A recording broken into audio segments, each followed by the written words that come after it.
कितना अरसा आपकी माँ ने जो है वो आपको इस काम के लिए इस्तेमाल किया? 3-4 साल। आपकी माँ ने जो है वो आपको क्यों इस जो धंधा है ये इसमें क्यों धकेला? इसकी क्या वजह थी? ये कहानी है एक कम उम्र बच्ची की जिसको अपनी सगी माँ ने अंधेर नगरी में धकेला। चंद पैसों की खातिर, चंद टकों की खातिर वो इसको गैर मर्दों के हवाले जो है वो करती रही। और भी मेरी बहनें हैं आपकी? मेरी बड़ी बहन है, बाकी सब छोटे हैं। मेरी बड़ी उनसे बहन भी आपकी सगी माँ जो है वो यही काम करवाती है जो आपकी मेरी बड़ी बहन है? मेरी बड़ी बहन काम करती है। मैं कुछ कह ही नहीं सक रही थी। मुझे वहाँ पे छोड़ के आ गए थे काम पे, ना पूछना। मुझे इजाज़त ही नहीं थी कि मैं अपनी मर्ज़ी से कुछ खा सकूँ। कहाँ वो पे छोड़ गए आप? बैरिया में। आपको अपनी माँ छोड़ के आई, आपको बताया नहीं कि आप किस तरफ किस काम के लिए जा रही हैं? नहीं, कोई बात नहीं की थी। महीने के पैसे वो देते थे, 10 लाख इस तरह करके जितने भी बंदे थे वो देते थे। बस पैसे ले जाने, पूछना भी नहीं हो ठीक हो। भाग के शादी मैंने उसके साथ की है, उसने भी मुझे इसी काम में डाला, ठीक है। उसका शहबाज भाई है, उसने मुझे उसके पास छोड़ दिया, वो भी यही काम करवाता है। फिर सेवन में, E11 में, F11 में, जहाँ पे भी वो मुझे छोड़ के आता था शाम के टाइम वो मुझे वापस ले आता था। सब कुछ उनको पता था। वो अपने भांजे को भी अब कह रहा है कि मेरे साथ वो गलत है, धमकियाँ दे रहा है कि मैं मार दूंगा, मैं ये कर दूंगा। अस्सलाम वालेकुम नाज़रीन, आप देख रहे हैं मीडिया पॉइंट और मैं हूं आपके साथ हसनैन अली राजा। नाज़रीन, आज हम आपके सामने एक ऐसी दिला देने वाली कहानी पर मबनी एक स्टोरी लेकर आए हैं जिसे सुनकर हर एक बाज़मीर जो इंसान का सर है वो शर्म से झुक जाता है। ये कहानी है एक कम उम्र बच्ची की जिसको अपनी सगी माँ ने अंधेर नगरी में धकेला। चंद पैसों की खातिर, चंद टकों की खातिर वो इसको गैर मर्दों के हवाले जो है वो करती रही। जुल्म की दास्तान जो है वो यहीं पर ख़त्म नहीं हुई। इसने लड़की ने जो है वो भागकर अपनी शादी की, शायद जो है वो इसको नई ज़िंदगी मिल जाए, लेकिन उसके साथ जो है वो वही सलूक किया जाता रहा। इसका जो शौहर है वो भी जो है वो इसको इसी धंधे पर मजबूर करता रहा और इस पर तशद्दुद भी करता रहा। अब इसके शौहर ने जो है वो इसको अपने सगे भाई के हवाले कर दिया है। 1 साल का जो अरसा है वो गुजर चुका है, ना इंसाफ मिला और ना आज़ादी, बस सिर्फ जुल्म और बेबसी।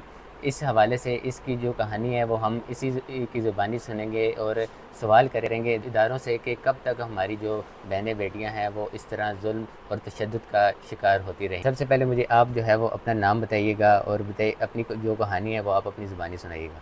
मेरा नाम सदफ़ है, लेकिन यहाँ पे मुझे सब फ़ातिमा बुलाते हैं। मैं घर में थी 3-4 साल, अम्मी ने मुझसे काम करवाया है, ठीक है। उसके बाद मैं भाग कर आ गई हूँ। बड़े दावे किए थे उस लड़के ने मेरे साथ के ये कर दूँगा, वो कर दूँगा, लेकिन मुझे नहीं पता था कि वो भी मुझसे यही काम करवाएगा। काम भी किया मैंने, उससे मारे भी खाई। आप मुझे ये बताओ कि आपकी माँ ने जो है वो आपको क्यों इस जो धंधा है ये इसमें क्यों धकेला? उसकी क्या वजह थी? पैसों की ज़रूरत थी सबको। आजकल कैसे हैं कि उनको सिर्फ़ पैसे ही आपके बहन चाहिए। भाई कितने? 6 बहन भाई हैं। और भी मेरी बहनें हैं आपकी? मेरी बड़ी बहन है, बाकी सब छोटे हैं। मेरी बड़ी उनसे बहन भी आपकी सगी माँ जो है वो यही काम करवाती है जो आपकी मेरी बड़ी बहन है? मेरी बड़ी बहन काम करती है, उसकी भी शादी हो गई अब। पहले वो भी यही काम करती थी? जी, अच्छा, यही काम करती थी। तो रहते आप लोग कहाँ पे थे? PWD लोई बेर, वहाँ पे रहते हैं। कितना अरसा आपकी माँ ने जो है वो आपको इस काम के लिए इस्तेमाल किया? 3-4 साल मैं काम करती रही। मैं ये सोच के वहाँ से निकली थी कि मैं शादी मेरी हो जाएगी, शायद सब कुछ ठीक हो जाए, लेकिन आगे भी वही सब कुछ था। जब पहली दफ़ा आपको अपनी माँ ने जो है वो सगी माँ ने इस काम की तरफ धकेला तो आप उस वक्त आपकी क्या कैफियत थी? मैं कुछ कह ही नहीं सक रही थी। मुझे वहाँ पे छोड़ के आ गए थे काम पे, ना पूछना। मुझे इजाज़त ही नहीं थी कि मैं अपनी मर्ज़ी से कुछ खा सकूँ। कहाँ पे वो छोड़ गए आगे? बैरिया में। आपको अपनी माँ छोड़ के आई, आपको बताया नहीं कि आप किस तरफ किस काम के लिए जा रही हो? नहीं, कोई बात नहीं की थी। बस वहाँ पे आपको छोड़ क्या के आ बताया गए गया थे। था? कुछ भी नहीं, बस बाहर जा रही हूँ, ये बोला था। वहाँ पे छोड़ के आ गए थे, बस दोबारा पूछो भी नहीं। बस पैसे लेने हैं और चले जाना। आप जहाँ पे वो आपकी माँ आपको छोड़ के आ गई थी तो आप वहीं पर रह रही थी? वहीं पे ही रह रही थी, काम करती थी बस वहीं आपको ऊपर आपके सरपरस्त था, वो मंथली पैसे जो है वो आपकी माँ को भेजता रहता था? महीने के पैसे वो देते थे, 10 लाख इस तरह करके जितने भी बंदे थे वो देते थे। बस पैसे ले जाने, पूछना भी नहीं हो ठीक हो। उनको मना किया था कि इसको कोई चीज़ खाने के लिए नहीं देनी, ये मतलब जो मिलेगा बस वही खाएगी, अपनी मर्ज़ी से ये कुछ भी नहीं कर सकती। नशा वगैरह भी आपको वहाँ पे करवाया जाता था? नहीं, नशा नहीं करती थी मैं, कहते थे लेकिन मैं नहीं करती थी। छोड़ के कहाँ पर आई? सिविक सेंटर बैरिया में। ठीक है, उसके बाद फिर आपने भाग कर शादी की, वो ज़रा बताइएगा उसके बारे में। भाग के शादी मैंने उसके साथ की है, उसने भी मुझे इसी काम में डाला है, ठीक है। उसका शबाज भाई है, उसने मुझे उसके पास छोड़ दिया, वो भी यही काम करवाता है फेज 7 में, वहाँ पे मुझे छोड़ नहीं नहीं, दी। भाग के जो आपने शादी की जिस बंदे के साथ, उसका क्या नाम है? खानी, खानी नाम है उसका। उसके लिए मैंने अपनी अम्मी को भी थानों में भी जलील किया है कि मेरी माँ मुझसे काम करवाती है। वो आपको मिला कहाँ से? इसी इसी काम में, धंधे में? जी इसी काम में मिला था वो मुझे। बस छोड़ने के लिए जा रहे थे काम पे, इस तरह ही बात फ़ोन पे चलती रही।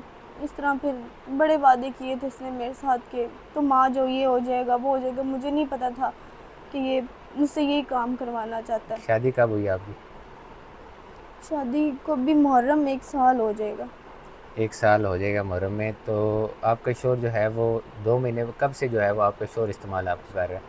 शादी हुई है ना, 1 महीना तो मैं इधर ही रही हूँ, मतलब कुछ नहीं बोला उसने। 1 महीने के बाद वो मुझसे काम शुरू करवा दिया था उसने। E11 में, F11 में, जहाँ पे भी वो मुझे छोड़ के आता था शाम के टाइम वो मुझे वापस ले आता था। मैं कुछ अच्छा, वो खुद आपको छोड़ के आता था? खुद छोड़ के आता था, मारता था, अगर बोल दूँ नहीं जाना तो मारना है उसने। हर चीज़ उसने मनवानी है, मार की मनवानी है। छोड़ के चला जाता था, उसकी 2 बीवियाँ हैं, उन्हीं के पास रहता था, मेरे पास तो रहते ही नहीं था। आपको नहीं पता था कि उसके पहले से शादी हुई भी है और उसकी 2 बीवियाँ भी हैं? पता था। तो फिर आपने उसके साथ शादी क्यों की? ये सोच के गई थी कि शायद इतनी बातें कर रहा है, शायद ठीक हो, रखेगा मुझे अपने घर में। उसकी बीवियाँ भी मुझसे बात करती थी, कहती थी हम तुम्हारी शादी खुद खुद करवाएंगे, आ जाओ तुम। सब यही कहते थे, मेरी जहन में यही था कि नहीं, सब कुछ ठीक हो जाएगा। उसके बाद अब जो है वो आपके शोहर ने आपको अपने सके भाई के हवाले कर दिया, जो वो जो है वो अब आपको इस्तेमाल कर रहा है, तो उसके बारे में ज़रा बताइएगा। वो भी अपने भाई के साथ ही मिला, वो भी काम करवाता है उधर ही, कुछ भी वो कहाँ भी पे? नहीं कहता। फिर 7 में काम करवाता है, उसके पास वो मुझे छोड़ के आ गया था। उधर से मैं सुबह सुबह इन ड्राइव में थी, मैं घर आ गई थी। उसने मुझे बोला तू घर क्यों आई है, उसने मुझे मारा है। सब गलत रिश्ते अपने भांजे के साथ मेरे बनाए हैं कि वो ऐसे है वो वैसे है, इस तरह उसने किसके भांजे के साथ बनाया? अपनी बहन के बेटे के साथ। उस आपके शोहर की जो बहन का बेटा है, जी, उसका क्या नाम है? दानी। दानी के साथ आपके जो ताल्लुकात हैं वो किसने बनाए हैं?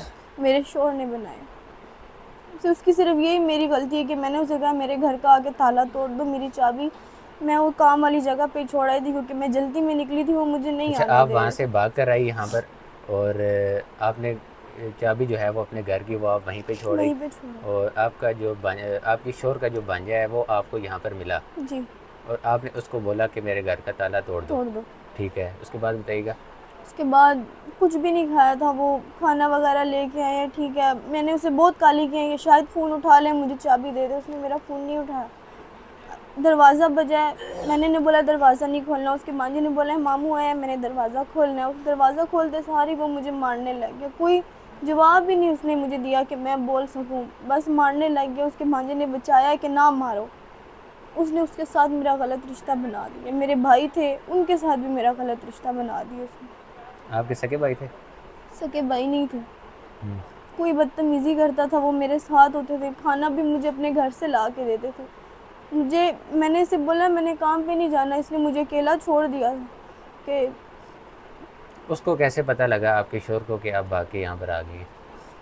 उन्होंने ही बताया, काम वाला उन्हें, कि वो घर चली गई है। वो फ़ोन उसने मुझे 2 फ़ोन ही किया, मैंने फ़ोन नहीं उठाया क्योंकि मैंने उसे बहुत गाली की थी।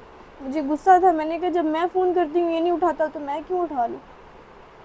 बस वो इसी तरह घर आ गया था। आप जो आपने बता रही हैं कि अपने आपके शोहर जो है वो उसने आप सके भांजे के साथ जो है वो आपके ताल्लुकात जो बनाए, उसके बारे में ज़रा बताइएगा। इन लोगों ने पहले से प्लान बनाया हुआ था। किन लोगों ने? मेरे हस्बैंड ने अपने भांजे को मेरे पास भेजा कि इस तरह बोलो। 9,000 रुपये अभी वो मुझसे खुद लेकर गया कि 9,000 आपको किसने दिया था? दानी ने दिया था। जो उसका भांजा है? 9,000 रुपये उसने मुझे दिया है। पहले तो ऐसी कोई भी बात नहीं थी, मैंने बोला जब मुझे आगे मतलब भेजना। 9,000 में उसने आपको आके दिया कि मेरे साथ जो है वो इस तरह जिनसी ताल्लुकात आप बनाओ, ऐसे ही है? जी, ऐसे ही है। तो फिर 9,000 वो आप ये कह रही हैं कि आपको मेरे छोड़ के ले गए? हस्बैंड उसी टाइम मुझसे आके लेके गया था, यानी कि जैसे वो उसके इल्म में था ये इस चीज़ इल्म का? था, सब कुछ उनको पता था। वो अपने भांजे को भी अब कह रहा है कि मेरे साथ वो गलत है, धमकियां दे रहा है कि मैं मार दूंगा, मैं ये कर दूंगा। कौन धमकियाँ दे रहा है आपको? मेरा हस्बैंड। अच्छा, तो अब आपका क्या मुतालबा है? मुझे उसके साथ नहीं रहना, मुझे तलाक लेनी है उससे। आपको तलाक भी नहीं दे रहा? नहीं दे रहा। वो कह रहा है इसको मेरे सामने लाओ, मैंने इसको मारना है। मुंह से उसने मुझे कई मर्तबा तलाक दी। उसने मुझे बोला तू मेरी बहन है, तू मेरी माँ है, तू मेरा सब कुछ है। उसने मुझे सब कुछ बोला, लेकिन फिर भी मैं कह रही थी नहीं ये ठीक हो जाएगा। सब ने मुझे बड़ा समझाया कि ये नहीं ठीक होगा। उसकी बीवियों को भी मैं खुद अपने हाथों से पैसे देती हूँ। वो नशे वगैरह भी करता है आपके शोहर जो? नहीं, कोई नशा नहीं करता। अच्छा, मुझे ये बताइएगा कि आपने जो है वो कानूनी मदद हासिल करने की कोशिश नहीं की? किसी थाने वगैरह में कोई एप्लीकेशन नहीं दी इसके खिलाफ? नहीं, कोई भी नहीं थी। उसकी क्या वजह है? कोई वजह नहीं है, बस यही था कि शायद उम्मीद थी ठीक हो जाएगा, लेकिन कोई उम्मीद नहीं थी कि वो ठीक होगा। लेकिन बस अब मुझे उससे तलाक चाहिए, मैं उसके साथ नहीं रह सकती। और वो मुझे तलाक नहीं दे रहा, बस कह रहा है कि इसको सामने ले आओ, मैं इसे मार दूंगा। नाज़रीन, ये सिर्फ एक कहानी नहीं बल्कि एक पुकार है रियासती इदारों के लिए, कानून नाफिज करने वाले इदारों के लिए, हम सब के लिए ये एक ज़ोरदार थप्पड़ है, एक ज़ोरदार तमाचा है। आखिर कब तक जो है वो हमारी बहनें बेटियां जो है वो तशद्दुद का शिकार होती रहेंगी? हम सब को चाहिए कि इसके ख़िलाफ़ जो है वो मिलकर आवाज़ उठानी चाहिए और ऐसे जो मुतासरा शहरी हैं इनको तहफ़्फ़ुज़ फ़राहम किया जाए। इसी के साथ अपने मेज़बान को इजाज़त दीजिए। अल्लाह हाफ़िज़।